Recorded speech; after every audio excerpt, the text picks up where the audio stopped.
How are you doing, my friend? Hey, how are you, Joe? I'm good. I'm good, man. Thank you so much for being on the show. I know it's very early on your side and it's very late on my side. But That you've means had I a have coffee and you have wine, right? Is that what that means? cheers all the way, my friend. All Like I the way. said. Now, Nice. you've had a very interesting career. I mean, you've been involved in marketing for how long now? Or sponsorship more than anything. Oh, a couple decades, I'd say. I first started in sponsorships when I was the president of Osiris Shoes. It was an action sports brand because we issued sponsorships and we Mm. had many athletes in a variety of sports, mostly the X Games sports and action sports, surfing, skateboarding, motocross, freestyle motocross and BMX. And then a lot of the freestylers went over into four-wheel racing, whether it was rally racing or off-road. So I learned a lot about sponsorships then, but it wasn't until 2005 that I made the transition from selling shoes to selling sponsorships. Then I worked for Core Championship Off-Road Racing and literally helped build a new portfolio of sponsors that was a little bit more action sports related and current than the traditional sponsorships that the series had up until then. And I've And been doing you it ever since. and you wrote a book that's on Amazon. I had a look on it. 4.8 stars. You're doing very well. That's not bad. That's not bad at all. Not bad at all. The first one I wrote was it was an explanation of action sports. I wrote explanation, thinking that was a cool name, a nation that plays in X, Xbox, Extreme, everything was X back in the day. And that explained the action sports market that everybody was calling extreme sports. Mm. A true enthusiast does not say the word extreme sports. That's actually a bad word in action sports. Yeah, There's a big difference. Then the second book was Motorsports Marketing and Sponsorships, and that really that's the turned one out I to saw. be Yes, I'm trying. I've, uh, I've actually ordered it. If I'm already. oh, nice. Well, thank you for that. I'll send you a copy as well if you need it. I want a signed one. I need to update that one. It's now about 10 years old, and valuation models have changed a lot, especially with social media and technology's changed. So the concepts in the book are the same. Like the concepts of marketing are the same, but the tools that we have to execute, those are constantly evolving. And Exactly. as brand ambassadors who are looking for sponsorships or athletes trying to represent their company, we have to stay on top of the current tools. So But COVID kind of taught us all how to use online now. We're all doing yeah, podcasts and webinars, and no, but that's another tool. I think lockdown kind of forced us all, everybody, into that very quickly. You went from Yeah, dabbling into something into, oh, that's just the only way I'm going to survive. So I better learn how to do yeah, this. exactly. But something that got me, this is something I thought about in the car today. So I remember I was a kid and a movie came up called Days of Thunder I remember with Tom that. Yeah. Cruise. Yep. And I look, I know Maverick's out and I don't care because, and I know it's Top Gun, but to me, Days of Thunder, being a NASCAR driver. And the thing that always got to me was how they were always chasing sponsorship and everything was always about Yeah. sponsorship. And because sponsorship has changed and evolved so many, and it's Hmm. it's not just how they work, but the type of brands we had. Because 20 years ago, we had cigarette brands, everywhere. It was Yes. Winston. Winston, and Winston. The Winston Cup. and Winston and Gunston. I mean, we had Gunston surfing, and you had cigarette brands everywhere, and now they're gone. And now it's sports drinks. It's Monster and Power, and all these. What's it? There was Dog at one stage, and Red Bull and everybody. Now, and the market kept Yeah. evolving, or put it And this it way, the still is. Yeah. sponsorship. But how have you find, is it, because when you speak to race car drivers and teams, they keep saying it gets harder to get sponsors these Absolutely, it days. gets hard. I think so too. I think it's getting harder because the number of tools available at our disposal to try to create value for sponsors is increasing. So you have to learn how to use those tools, and sometimes there's a learning curve. Technology, obviously, being the biggest one. But as it evolves, if you can get ahead of it, and as a representative of a company that you're trying to be part of their marketing arm, an extension of their marketing where they're not currently reaching customers, if you can use the tools to link the brand or the company to their ideal consumer, then it's pretty easy to find sponsorships, but not many are doing that. What's happening is the old school way of sponsorships across all disciplines, not just racing, has always been to sell exposure, because television or magazines or the media were the top ways that brands would get visibility into households. And TV was always the most valuable asset that an athlete could give their sponsor. So TV's changed in the past decade, where we now have streaming media and we consume media with our cell phones and with iPads. And so since media has changed and the number of resources, we have to learn how to use those. And the way that athletes have to look at it now is that there's a digital highway, an electronic highway, let's say, that connects companies with their customers. The athlete has to make that connection for the brand. It's no longer about exposure. Exposure is silly. I see it all the time in decks where racers will offer in a deck exposure in exchange for cash or a product. Companies don't need exposure. You know, Monster Energy doesn't need exposure. Red Bull doesn't need exposure. They want activation. They want B2B. They want networking opportunities. They want more sales. They want content. They want entertainment. They want customers to feel good about the brand. And that's what an athlete has to do now. It's not about selling exposure. Different companies need different things. You know, for example, the energy drinks and food companies, they typically want sampling. So if you can provide a way to if you're going after an energy drink or any kind of beverage company, if you can work with the series or the sanctioning body of whatever sport you're in to hand out samples to all the spectators, that's what an energy drink wants. Yes. Not too many people go to the store and buy a strange food or a strange drink. You know, you don't walk into the grocery store, look at the shelf and say, I've never seen that before, I think I'll buy it. No, we don't do that. We only tend to purchase consumables that we've tried and we like. That's why sampling is so important. But it's not exposure. So racers, if they were to show in their marketing material how they can help, let's say a beverage company, get sampling or create content, then that will have a lot more value than offering somebody like Monster Energy exposure. But now, exactly. I mean, look, I work with Monster, and the problem with a brand like Monster is, I mean, they have hundreds of sports people around the world. You can't go to Monster and go, I'm going to give you 1 million people, because they're going to go, only 1 million? Because exposure doesn't mean anything. Great example is Ken Block. I mean, brilliant content. I mean, that's true.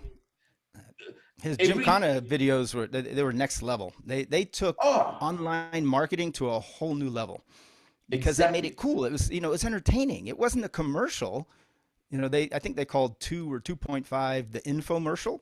The Gymkhana 2. I think it was 2.5. It was one of those, because it was obviously a promotion for the brands, but it wasn't a commercial. It was a cool video that showed us what we've never seen before. And consumers like that. You know, the best way to attract attention is to tell somebody something they haven't heard before, show them something they haven't seen before. You know, that's why jokes or politics or the latest news is always compelling, or really cool videos, really cool visual entertainment. So as a representative, if you can create that type of content or create the communication channel where you're sharing new information and new news, you know, something that somebody hasn't heard before, then you're adding value. And value is calculated differently today than it used to be. You know, we have tangible assets and intangible assets. Tangible is the logo on a helmet or a race suit or a race car. And then how much TV time do you get? Are you in the race program? Are you in a magazine? Are you getting any PA announcements? Are they talking about you at the track? Those are tangible assets, because you can quantify that based upon relative media value. If you're going to buy a half-page ad in a magazine, there's a price to it.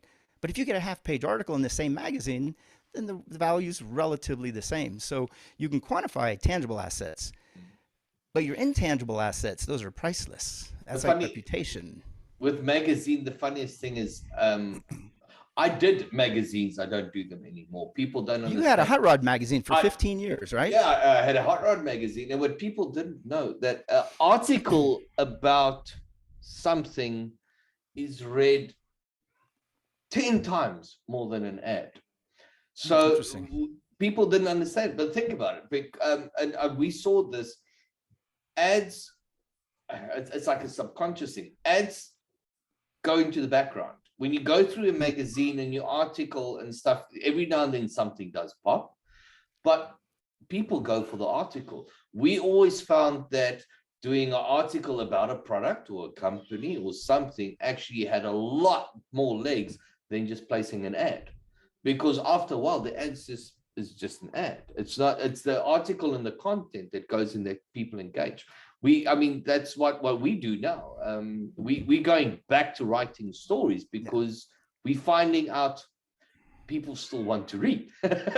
Interesting. That's a really good point you're making. It's a good point you're making, because when you're reading an article from a credible author or writer, then you feel like they're communicating information to you, not trying to sell you something. And that's important, because if you know, the best marketing is word of mouth, and it's usually from friends or family or people you trust, you look up to. And if that writer in the magazine and that article is from a reliable, trustable source, then you tend to believe what they say. And the same thing is online with media, social media now. If you're a reliable source for your followers online, then they'll trust what you say. But if you're constantly posting ads like, hey, look at what I just got this from sponsor A, and check out this product I got from sponsor B, those are obvious commercials. Those are ads. I think it has less credibility. But if you use a product naturally and it's part of your race car or part of your apparel, then it has more credibility if you're a valid spokesman. And but that gets me to the we had a brief discussion before this about influencers. Okay. And that's the thing, to me, that's why influence create like a gray area, because yes, there's a point of, my son doesn't want to go to bed, so he's fighting with my wife. Influence becomes a problem because yes, there's a part of the company's paying them to be involved in it. Right. Because and from an influence perspective, there's a thing between I'm selling a product because they're paying me to do it, or I'm promoting a product because they're paying me to do it, or I'm actually interested in this type of stuff, you know? And I worked for a race promoter. I'm going to interrupt you real quick and give you a real quick example. I worked for a race promoter who really wasn't liked very well, not a very nice guy. He was a very hardcore businessman. But the one thing that he did that impressed me is he refused to take on a tobacco company as a sponsor. They approached us and they wanted to give us money for representation. And he said, no, I will not promote tobacco. I don't know if that had something to do with a family member having issues with, carcinogens. I don't know. But that was interesting to me. So in some cases, there are influencers who actually they go by their word and their conviction more so than the money. They might take money from an average brand if there's many of all the same, but if one stands out more than the other, I think a true influencer that has real followers will lose credibility with those followers if they start to promote brands that really don't work or they don't like or cheesy or obviously paying for it. So there is a big element of credibility involved, and that's one of those intangible assets. But if you have reputation and credibility with your followers, then the value of your intangibles can be much higher than the value of your tangibles. So if you're at a race or if you're in a series but you're not winning, you're not getting on the podium, let's say you're getting no TV time, you can still create value for your sponsors if your intangible value is high enough that fans will do what you say or follow your advice or follow your lead or copy your example. But that's what we said earlier. When it comes to sponsorship, if you suck at social media and marketing, you could be the best race driver and not know how that works and struggle to get sponsorship. You can get a guy who is number 10 on the grid, but rocks sponsorship and is great with social media, and sponsors are throwing money at him because his numbers are there. It's And most racers, not racers, most people online who consider themselves influencers are pretty bad at social media. It's very obvious that it's commercial. It's very obvious. And mm, I don't know if they don't see it or if they just don't realize it, but there are a few that are doing it outstanding. It's, a really good job. There's a young lady who I've never met in person, but I interviewed her on Meet the Sponsors. It's a webinar series that I do that I've seen it. educates I love it, racers. by the way. I love it. I've actually watched a few of them. Watch the Megan Meyer interview. I learned so much from her. She's a two-time NHRA champion. She's a world record holder, and she's a social media coach. When I first heard about her, I thought, here we go, another social media coach. They're all over the place. But what she teaches is the effectiveness of the different types of social media, and everything from the resolution of the images to how to hold your phone, what time to send the posts, what kind of posts to put up, how often to put posts. And it was very educational because it was legit and it was not commercial. And so I started watching her and following her on Instagram. I was like, wow, her stuff is really good. But So isn't it sad, because that means no, I manage social media for quite a few companies, and it's many car builders and this type of stuff. And the scary part is that you not only do you have to be great at building cars, now you have to be great at social media. Yes, and not only must you worry about being the exactly. best driver, you need to worry about being great at social media so you can get the sponsorship, because being number one doesn't mean people are going to throw money at you like it used to in the day, No, and that's one of the reasons why I try to stay off of social media. I do not want to be a social media influencer. I don't like it when the camera's faced on me. I don't like posting and sharing my private life all the time. I'm the same. And I certainly don't want to post a commercial life, because that's not real either. But for those people who choose it as a job and as a profession, then if they're a brand ambassador for a company, then they have to use what they can in order to create value for that company. And social media is one of those tools. It's not the only tool, but it is one of those tools.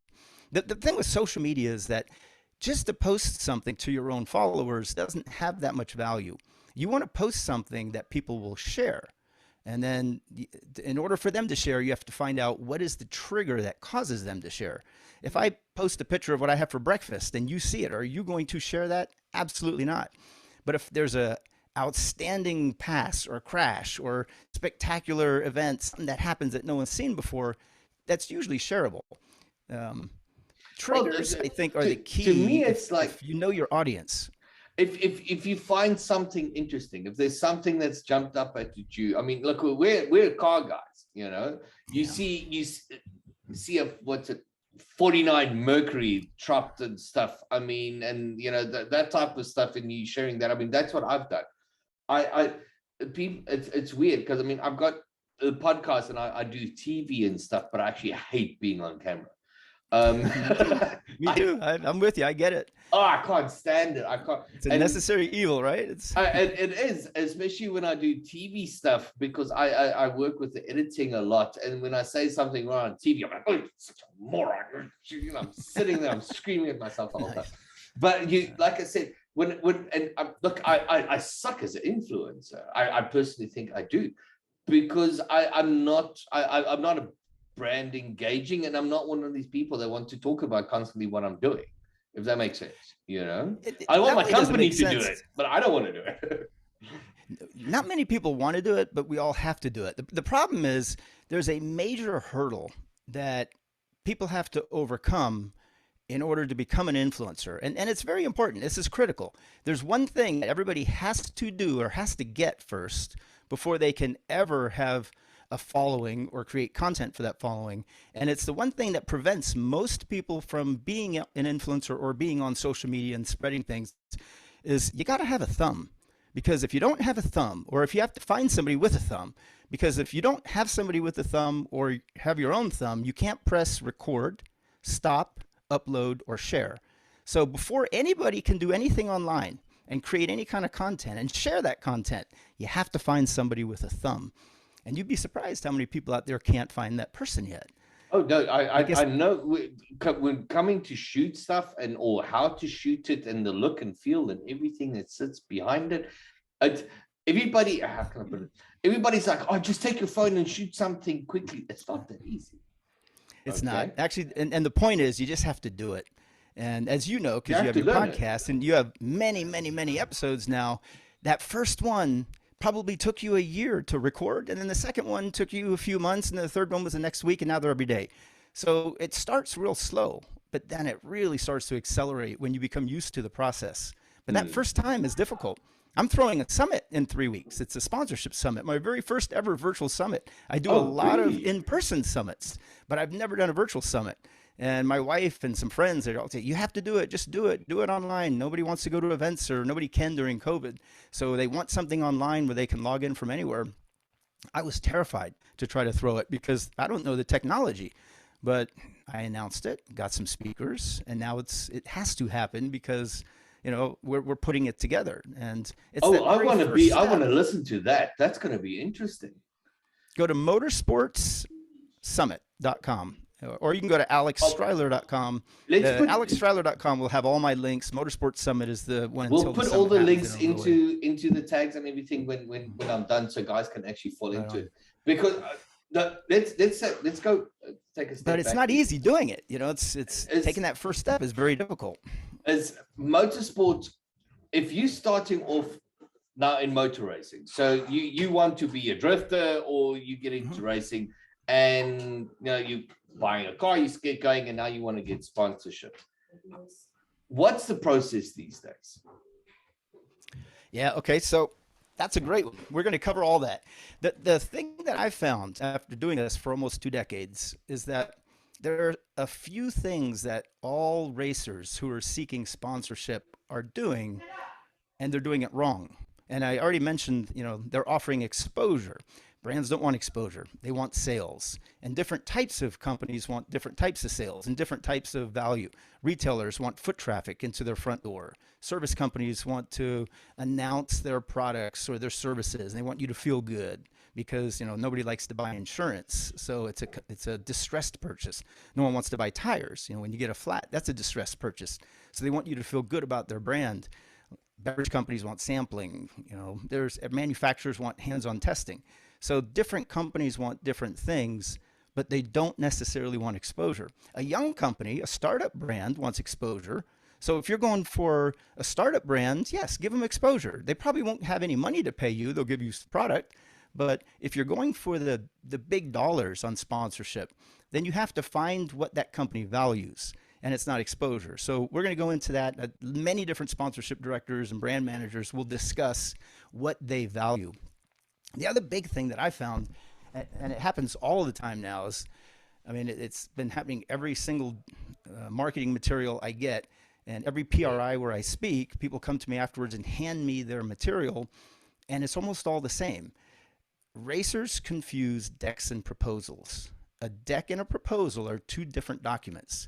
A deck attracts attention, it gets a conversation started, it starts a relationship so you can get to know a brand and they can get to know you. But a proposal is what you do later on once you know them to propose an official relationship, which has the value and the price and the deliverables, and you have to be able to value those deliverables. And it's very important to create more value for the sponsor that than what they're paying for. So you want sponsors to look at your deliverables and go, wow, this is really cheap. Because if I were to buy the equivalent media time, it would cost me 5 times as much. So valuations are key. And valuations are tricky now because of social media. TV valuations are starting to fall, Hmm. and social valuations are starting to increase. But how do you compare it? Because just because one racer has a social post versus another, how do you know where the value is? Well, a few years back, a company called Hookit started creating algorithms that determined value for brands on social media. I don't understand how all the math works and the algorithms work, but we're going to have one of the Hookit reps explain to us in the summit how Hookit values social media. And then when you know that, then you can create social media and use what you've learned from where the value is created to better make that value for sponsors. So there are a lot of things that that I see a lot of racers do over and over, especially by handing out a proposal when they should have handed out a deck, or Mm. handing out a deck when they should have given a proposal, and that usually doesn't get a call back. And But if you go sorry, ahead. sorry I'm interrupting. I think a big problem with and this is what me dealing with race teams and this type of stuff. They're forgetting it's not about what a sponsor can do for you, it's what about you can do for a sponsor. Yeah, exactly.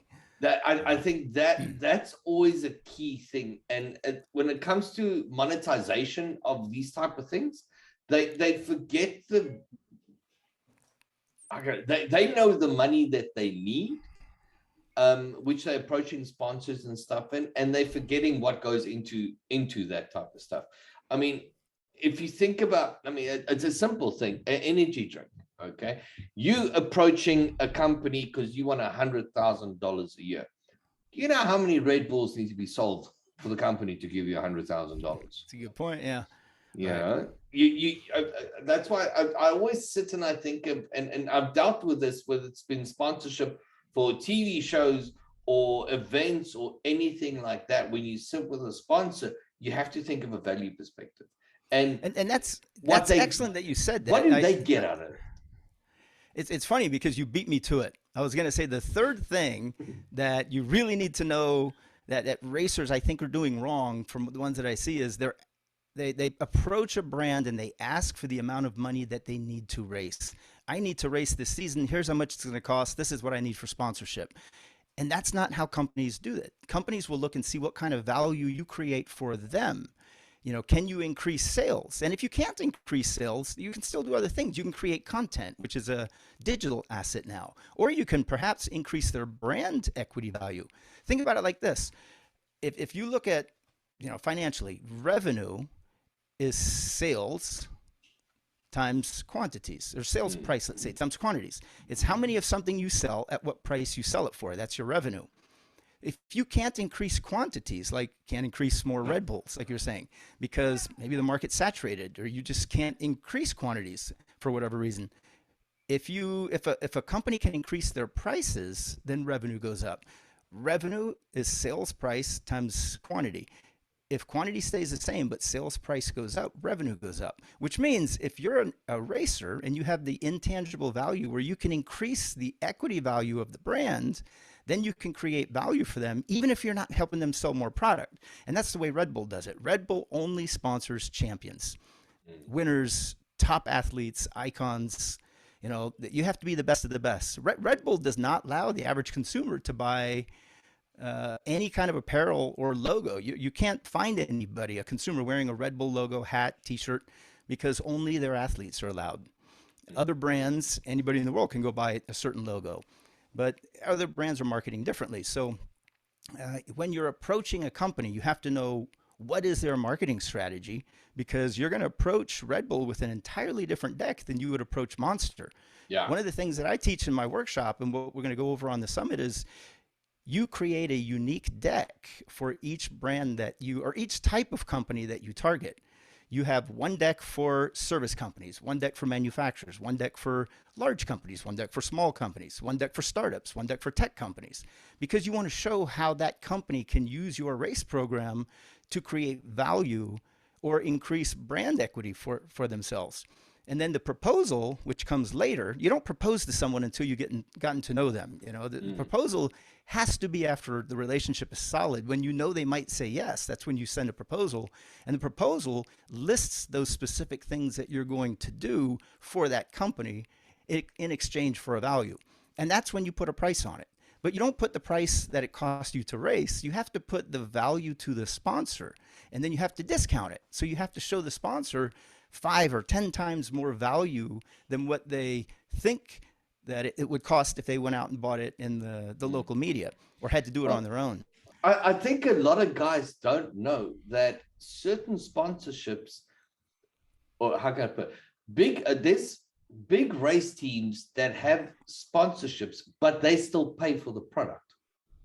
And I think, or they get a product at a massive discount. from them. That's how most good ones start. Yeah, And I've actually known some big race teams with yeah, large logos that were not getting paid, but it looked like they were. But yeah, because it looked like they were, it made them credible in the eyes of others who wanted to join the team. A lot of the exactly, sponsorships come from having a big primary, and then all the secondaries want to pay to be part of a team with that primary, thinking that the primary will use your livery in marketing. If mm, you if you're a small brand, you want to piggyback the marketing of the large company. And sometimes you can do that through a good race team. If the race team knows how to lever the relationship with a sponsor to create that type of media. And media is exactly. everything. You know, we'll have sessions on how to get in magazines, how to get on the PA system, how to get on television with, we'll have commentators and TV announcers and editors. They're all part of the summit to help educate racers how to create that value if they're not Mm. winning races. In the And olden days, all you had to do was win a race and they'd write about you and they'd report on you. Today, it's usually not the case. Today, you have to crash for them to write about you or report about you, or you have to do something exactly. that's, a little bit crazy, which, sometimes that can get dangerous, but That can backfire because I mean, you could have a definitely. brand that that will disassociate themselves from you completely as fast as anything else because they don't want to see that type of behavior or Because anything going social on. media can be very ugly too. It can be very mean. There's a lot Oh of yeah, trolls out there, and you have to be very careful and try to be as neutral as possible, not to allow that door to open for a negativity. Because man, it's there. You say the wrong word, and now you have to exactly. take And discipline classes. It's and crazy today. people forget in today's times, it's like the camera is always rolling. Oh yeah. Okay, somewhere around you, the camera is always right. I'm Doesn't so matter glad that what. camera was not on when I was younger. Right? I mean, I that don't know how kids survive nowadays. it's actually quite funny after recent events because Will Smith once said, um, when we were kids, we did stupid things, but social media, the only difference is no one posted on Yeah, social media, and that's so true. I mean, that the is true. problem people have these days is doesn't matter what you do, it's gonna it might the chances of it ending up on camera and for the world to see your worst moment in your life can be there. It's pretty And frightening, right? it's extremely frightening that That's also interesting because the facial recognition, the image recognition from data science has gotten so advanced that not only can you log into Facebook and post a photo and it'll say, oh, this is probably your brother, sister, father, child, but think about a face. A face is pretty unique, right? It's kind of hard to identify compared to a Nike logo or a mm, McDonald's logo or the Coca-Cola logo, the Monster Energy logo. A yeah, face is very complex. So if image recognition can pick up a face, it can obviously pick up logos. And so companies like Hookit and others they're taking image recognition from social media and all the photos that we post online, and they're using image recognition and data science to not only know what brands we're wearing, but to estimate what sizes of clothing we're wearing, where it probably was purchased from. If it's a unique product, they see the colors that we like that we wear, and they put all that together to determine this little image of us, who we are as consumers, and then they send us marketing the next day. A lot of times we'll say something, and the next day on our phone we get an email or a message or an advertisement for that product we were just talking about. Happens all the time now. We allow location services and we allow that natural language processing and image processing to happen because we have those settings on our phone. So we don't have to be in the media posting for them to know what we're doing. All we have to exactly. do is just have our phones on. Because And it's good for the some companies to knowledge, know that. data is knowledge. Data Data is is knowledge, knowledge. and But yeah, and knowledge we is an asset, and assets have value. to be honest, my company, RestoMod, that we are busy with setting up surveys at the moment for the industry. After the PRI survey came out a few weeks ago, we looked into the PRI survey and that type of stuff, and we like, oh, that survey blew my mind. Absolutely blew my mind on what was Yeah, actually happening in the industry. Um, the fact that what 53% of companies have been in the US have been affected by the material shortages. Okay. Yeah, and I think the chip shortage The is chip probably shortage, worse than we think. I yeah. think it's going to get worse. But at the same time, 60% of the company showed growth. Yeah, It was that's interesting. That's actually a fascinating fact because I that was spoke with many manufacturers. They had record year during COVID. same. Record years. I sat with Edelbrock, Woolwood, and all these guys, and the same thing. They couldn't keep up with production. And you're thinking this is like one of the worst times we've had in the world, but yet everything's going. And to try and figure out what's going behind it. So we actually busy setting up a survey at the moment that we're going to be running in South Africa. So we can start finding out what's because I said aftermarket performance parts, everything is great in South Africa, but I don't think we have enough data what's actually going on. And I'd be curious to know, maybe you can incorporate this into the questionnaire, is kind of an unfortunate situation for a lot of brand ambassadors and athletes was that even though during COVID, most events were canceled or postponed for about a year and a half, we didn't have very many major events, but a lot of these companies had record sales. So that means that the marketing in those events that the athletes were representing the brands for, apparently the loss of that marketing did not have a negative effect on sales. So it's interesting when you look at it like that. Yeah. So perhaps the events themselves are not the marketing tool, but it's what's happening in between the events. It's what brands or athletes are doing to represent the brands when they're not competing. So when a racer's not racing because the series has been delayed or postponed for the season because of the virus, what does that athlete do on his or her spare time to create value? The Deegans, I think, are a great example of a brand, the Deegans, that did an outstanding job of promoting their sponsors even when they weren't racing. They doubled down on social media, and it's a model that I'm trying to follow and learn from how you can create value even when you're not participating in the series that you're supposed to be, getting the value for your sponsor for.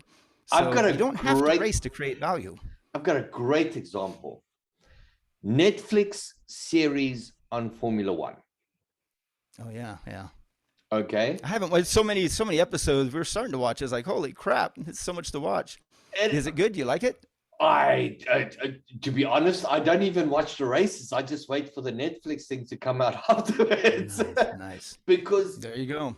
The concept of one, you see these big teams and what actually goes on in the background.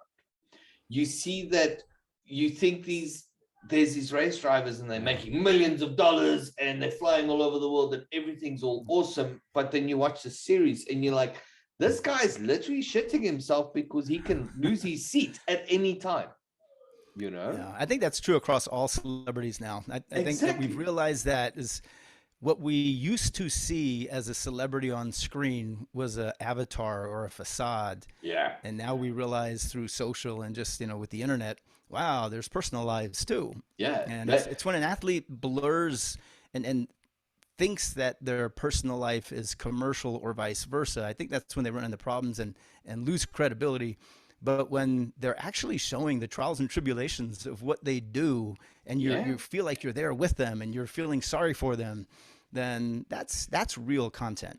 But content is everything, because that creates value. But to me, that was beautiful. It was like watching Haas and all these teams and stuff, and how they're fighting with sponsorship and keeping that sponsorship, and how they have to keep that relationship, and how hard the relationships are with these sponsors. Because for like Formula One, you signing a year contract, you're in bed with that company for a year. Yeah. Long-term sponsorships are great. I did a deal once for a racer. He got $100,000 and it was a great sponsorship. The marketing director was let go the same year of the sponsorship, and the racer never got to learn or meet anybody else at the company. So no one at the company knew who he was or what he was doing. Obviously, they didn't renew. And that was unfortunate. So a lot of times what happens is there's a lot of turnover, especially at the corporate level, where it's important for an athlete to do what we call proof of performance. And proof of performance is a report that's done usually at the end. Official report is sent at the end of a a season that shows not what you did or how the athlete performed. It's not how many first place and podiums and championships, but it's how well did the sponsor do in the media using the tools that you gave them. Did you get them in magazines? Did you get them on television? Did you have social following that went viral and got a lot of views and activation? So there are definitely times have changed. I can say that times have changed from what we used to do to create value to what we have to do today to create value, and even how you activate it. The track nowadays is really important. But you can't just put up banners and flags. It's still about relationships at the end of the day. And I love what you keep saying with, you can't just go drop off a proposal with a company and all of a sudden think that you're going to get a sponsorship into it. You have to start knowing the people and knowing the brands. I mean, I've worked with certain brands for years, since I've had the magazine going forward. And it's funny because you go in for a meeting and you meet the new head of marketing, and you know that every time you go in, because there's a new head of marketing, you're starting from day one. Starting over again. Oh, it's terrible. And you sit there because you've got this long record with the brand, and you actually want to look at the person and go, dude, you are number 5. Okay, I'm the constant thing here at the moment. You're number 5. And we're starting again. Yeah. I remember about 15 years ago, I approached Anheuser-Busch through a marketing director that I was working with, and then they changed marketing directors, and the new girl came over and she said, oh, we want to do lifestyle marketing. Well, I was representing an off-road racing series, Core Championship Off-Road Racing, where you have hundreds or thousands of thirsty, sweaty, middle-aged spectators sitting in hot desert sun, usually Las Vegas or Southern California. And what better than to have a beer, at the races? Yeah. And she said, no, we want lifestyle marketing. So we're going to do volleyball. And I thought, volleyball is lifestyle marketing for a beer brand. That's interesting. Because most volleyball players, professional volleyball, they have 6-packs. They don't have a keg for a belly. They have a 6-pack abs. And so I thought that was interesting. She didn't understand my market at all because she was not a race fan. She was not an off-roader. But I knew that in the off-road community that she has thousands and thousands of potential customers in the right moment. And it's important to market to the man in the moment. And what I mean by that is when you're sending a marketing message, you want to reach the consumer when they're most likely to be listening and engaged and want to participate with the brand. When, there's a flip side to that. There's a flip side, and this is what I've experienced is when you sit with the brand and that the market you're dealing with is their market, okay, and they turn around and they go, no, we have that market. We want a new market, and that's when you go, shit, okay. It's when you have an oil company that's been sponsoring motor racing for years, turn around to go sponsor soccer or football. Why? Because we've got racing. Everybody knows in racing who we are. We don't have to market there. We want new people. And they start sponsoring something completely different. That is a big part that I found personally over the last few years, is brands thinking, well, Jack Daniels doesn't have to promote to Harley Davidson drivers because they all have Jack Daniels tattooed on them already. Good point. And so that goes back to what I said earlier about it's real important to have that proof of performance. So proof of performance is not a one-time document you do at the end of the season. There is a large compiled proof of performance report that should go to a sponsor at the end of the season. But proof of performance starts at the end of every event. Every event in which an athlete competes, in this case racers, every race, after that race, you want to compile data is knowledge, statistics, once again, of how well did your sponsor do in the media, and did they engage any fans, or did they activate with any spectators? And you can use the valuation tools that we talked about to do that, or you can use relative value based upon media. Matt Martelli, who's the CEO of the Mint 400, he's going to host a session on how to activate at events. He's doing the California 300 this upcoming fall. And I mean, I don't know a better promoter. The Martelli brothers are the ones that did the original Gymkhana videos for Ken Block. So if Yes, you I like remember the that. Ken, that's the guy. So he's going to present on how to activate on behalf of brands at events. You know, how to do it right. It's not about banners and flags. It's about so many other things. And if you do it right, then you collect at the end of every event photos and images, and you put that together into a event proof of performance, usually just 1 or 2 pages. And then all the events, you put that together at the end of the season into a larger compilation of how well you did, or how well you marketed for the brand and what kind of media value they got. And then that's a document that can be passed on from one marketing director to the next, or it's a document that the marketing director can use to sell the CFO or the CEO on a renewal. Because nobody's going to remember your statistics. Nobody's going to remember how many times you got on the podium and, you know, how many races you won. Nobody's going to remember how many people watched the television. They'll remember stories. So if you can somehow word it in a story that they can explain, or if you can give it to the execs, the C-suite level executives who are going to make that decision, if you can give it to them in a bound document, that's your proof of performance report. The photos will hopefully tell the story, and then the numbers and the facts and the data will give the information of what the value of that story is.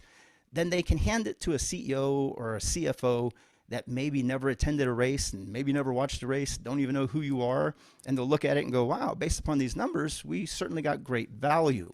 And it all goes back to value. Is the value that you're creating for that brand far more than what they would have to pay if they went out in the media and tried to purchase that?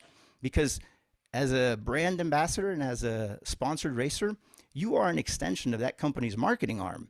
They're hiring you to go market at an event where they don't have people and they don't have the resources. So you are their resource, and you have to think like that. They're not paying you to go race. They're paying you to go market for them. Yeah. And that what you just said is the most beautiful thing I think guys are missing.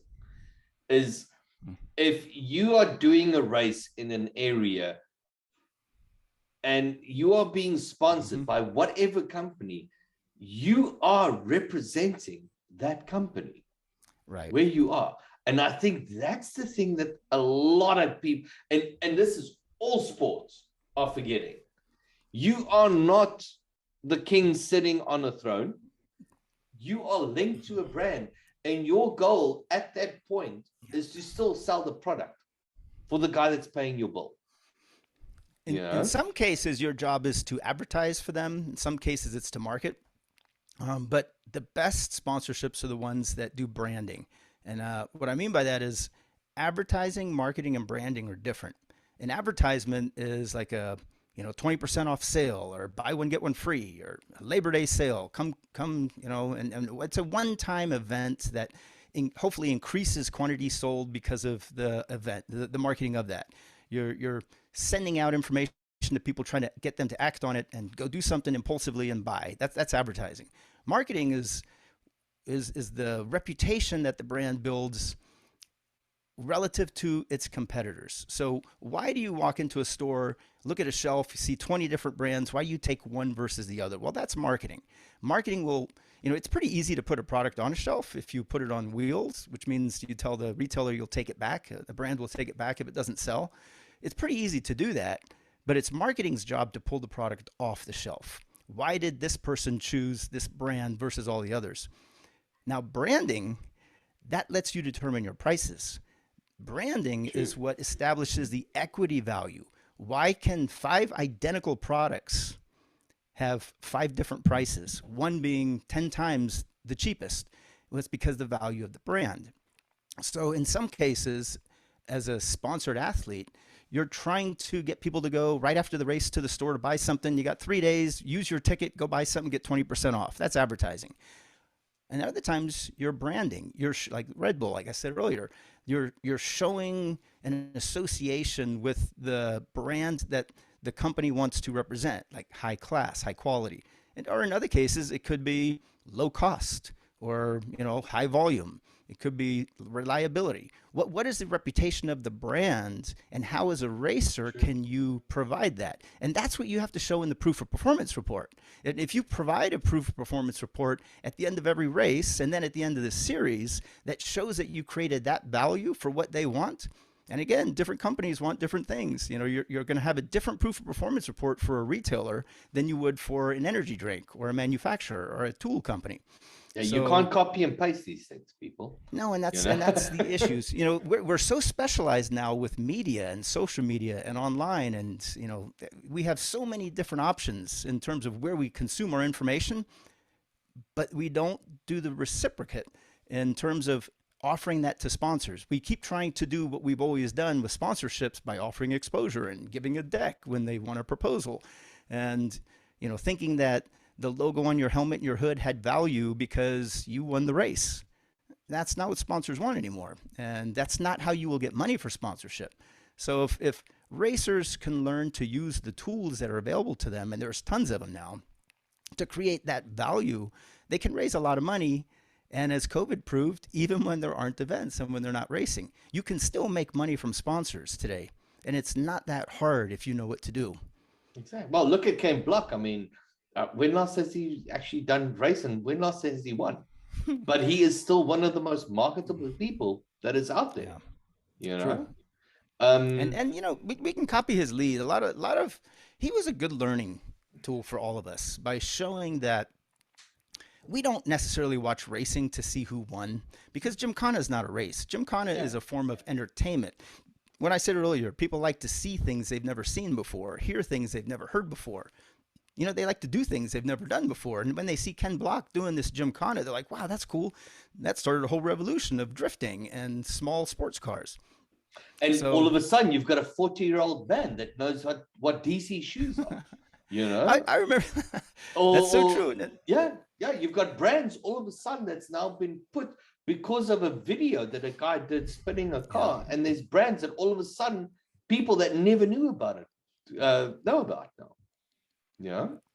The infomercial. That was good. I really enjoyed those. You know, now everybody's trying to do the same and copy, and you have to move on to the next thing because it's kind of been overplayed at this point. But true. You're right. It's by getting ahead of the entertainment and creating content that no one had done and using media to distribute it, social media, which was pretty new at the time. Ken was ahead of things, and those opportunities still exist today. You know, it's Brian Deegan said once, and I've read Earl Nightingale said it, luck is when preparation meets opportunity. Opportunity is always there. You just have to be prepared. So the goal is to prepare yourself to go take advantage of opportunities where you can get sponsorships, not by calling the brand that's already in the industry or in racing. You know how many decks and proposals Monster and Red Bull get in a year? Every racer out there is targeting him. Everyone. The goal is to find the brands that are not in racing, you know, or find a brand that's in racing and then try to sell a sponsorship to that brand's competitor. Bring an outsider in. That's the way you raise money nowadays. I was watching Cars with my son the other day, and Rusty's Rusty's ointment. It's been a long time. My kids are older now, but yeah, I remember that. And I was watching that. I was actually laughing, and I wasn't laughing about the whole thing here. This brand and, you know, the different type of marketing and everything that went into it and the target market they had. And I thought that was such a brilliant piece on how they promoted that. But so listen, I think we can talk for hours. You're a great conversationalist. Yeah. Thank you so much. And so are you. But I think for the expo that you're doing, let's get the information. I'm definitely I'm gonna tune in for this one, because thanks for sharing it. I appreciate it. No, I think it's phenomenal, and I think this type of show is something that, how can I put it? It's not just about being a good race driver anymore. Okay, it's not about just building the best car anymore. There's a lot more that needs to go into it if you're going to survive. Unless you, how do you become a successful race driver? You start with $1 billion and you end up with $1 million. Yeah. Unless you've got that budget, which a lot of guys don't have. But if you want to get there, I think this is what is important. This is the part, because this is where the funding's going to come from in order to achieve it. Because like we keep saying, it's not about that you're number one anymore. You can make more money off the track than you do on the track, you know? Right. I mean, if you look at like I had Lizzie Musey and everybody on the show and this type of stuff. I mean, Lizzie is marketable. She's a very good marketer. She's very marketable. And I know a lot of people hate her for that, but she's very marketable because, you know, she's good at what she does. She's got her dad's with the Musey family and stuff. And she's pretty at the same time, you know, and she comes across as a approachable person at the same time. And that's very inspiring to see young people doing that. Exactly. I learn from the young people. You know, I learn, like Megan Meyer, she's my social media coach. I learned so much in watching her program that I didn't realize that it's getting so complicated today. And there's so many moving parts and variables. But if you understand them, it's pretty easy. It's just there's a learning curve and you have to take that curve. You know, there's a saying, a bend in the road is not the end of the road unless you fail to take the turn. Well, we all got to take the turn now and learn this stuff. I hate to say it, but in order to raise money, you have to. Exactly. For motorsports to survive and to grow, it has to be from the bottom up. It has to be from grassroots. Racers have to be funded in order to race, because without racers, there's no content for series or promoters or television. You has to start with the racers. It's not starting with the big sponsor at the top of the series that throws money at the series. It starts with the race teams that can go to the track, provide entertainment, engage with the fans. And as racers make more money, the series will grow, motorsports will grow. And I think everybody involved, including the sponsors, will benefit. And so our goal is on June 17th, Friday, June 17th. It's all virtual, so you can log in from anywhere in the world. I'm in Southern California, so I know Pacific time. It's going to start at 10 a.m. Pacific time. I'm expecting it to go about 5 hours. There's an all-star cast of presenters and speakers and industry panelists that are going to present from their perspective. And I'm going to try to record this event, so anybody who misses it, they can watch a recording. It's going to start about 7 o'clock at night on our side, which should be good. Yeah, that's a little rough. It might go till midnight, but that might be doable. We'll have wine. We'll be good. It's Friday. That's right. Friday night. Nice. So listen, thank you so much for being on the show. We're going to link everything on. You and I are going to talk a lot after this because this was a great conversation, and I've learned so much from this one. Thank you so much for being on the show. Thanks for the invite. I really appreciate it. It's a great show. I appreciate it. All right, Alex, thank you so much, man. All right, you have a good one. Take care, Joe. I'll see you. Cheers. Bye. Later.